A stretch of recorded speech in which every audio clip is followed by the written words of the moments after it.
The Frostline Pacific Railroad was struggling to manage the mass integration of the entire continent. The Great Freeze continues to hinder supply chains, grounding of air travel, and turned highways into frozen cracked arteries. In continued efforts, the FPR was tasked with a monumental mission to unify the frost lines under a single, frost-hardened rail network. The committee called upon the vast coalition of engineers, acquisitions, and strategists to work around the clock. The old track was torn up and replaced with the new cryo-forged steel. New lines were carved through the tundra, mountains, and abandoned suburbs, connecting every corner of the frostbitten continent. Billions of dollars flowed into this effort, diverted from the grounded airlines and shuttered ports. The railways became the arteries of survival, pulsing with heat, fuel, food, and blood. Along these new lines, towns began to rise, not from ambition, but necessity. Modular shelters, supply depots, and rail hubs formed the skeletons of these new communities. Some were temporary. Others, like Ember Deep and Cryo Junction in the heartland of Omaha, became the permanent new fixtures in a new frozen landscape. The FPR deployed every diesel locomotive it could find, SC40-2s, GP38s, and the brand new next generation of ES44 ACs and the EMD SD70 ACEs. Even retired switchers were pressed into long-haul service. Freight, once flown from cargo aircraft, now thundered across the rails with coal, medicine, grain, and emergency generators. As the Great Freeze tightened up its grasp, passenger demand surged beyond anything the rail networks had ever seen in generations.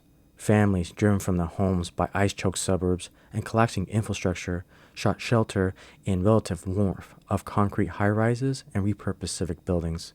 With air travel grounded, airlines froze, and runways buried with feet of snow, railroads became the arteries of survival. Passengers packed into retrofitted coaches, riding steel corridors to downtown cities, logistical hubs, and emergency shelters. Amtrak, stretched thin and still clinging to the pre-freeze protocols, buckled under the pressure. Its aging fleet and fragmented routes couldn't absorb the surge of new passengers. The absence of air mobility wasn't just inconvenient, it redefined the hierarchy of national transportation. Rail was no longer an alternative, it was the lifeline. In a landmark decision, Congress approved the absorption of Amtrak into the Frostline Pacific Railroad in 1990. The FPR became the sole ice king of the rails, both freight and passengers, myth and machine. Both that with unity came strain. The demand for motor power outpaced supply. Even with every diesel in service, the network groaned under the weight of its own ambition. The committee proposed a radical solution. Congress approved the movement of government bonds to railroad museums, heritage lines, and private collectors. Any rail locomotive, steam or diesel, and even retired passenger cars that could be made railworthy were eligible for restoration.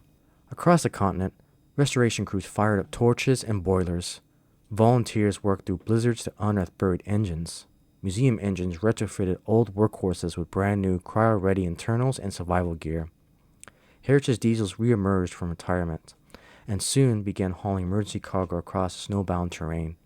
Preserved units like the SP-4449, UP-3985, and the surviving 8 Big Boys, for example, restored to the former glory, and fleets of retired F units were recommissioned from museum halls, retrofitted for first-grade service, dispatched into the white-out zones.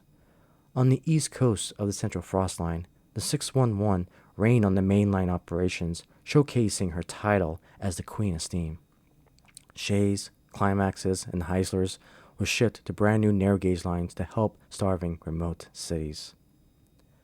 Operated by mixed crews, lit by lantern glow, these resurrected engines delivered the vital and important food, fuel, and hope to the snowbound settlements.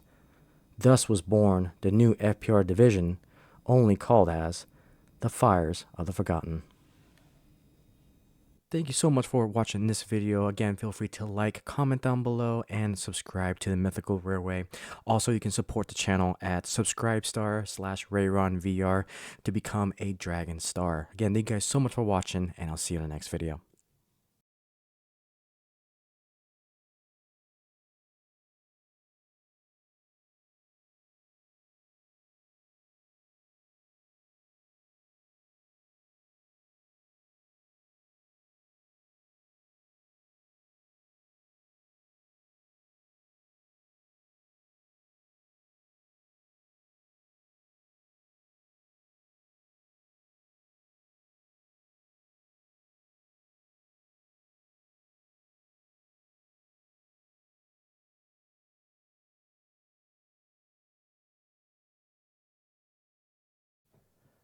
Thank you so much for watching this video. Again, feel free to like, comment down below, and subscribe to the Mythical Railway. Also, you can support the channel at subscribestar/RayronVR to become a Dragon Star. Again, thank you guys so much for watching, and I'll see you in the next video.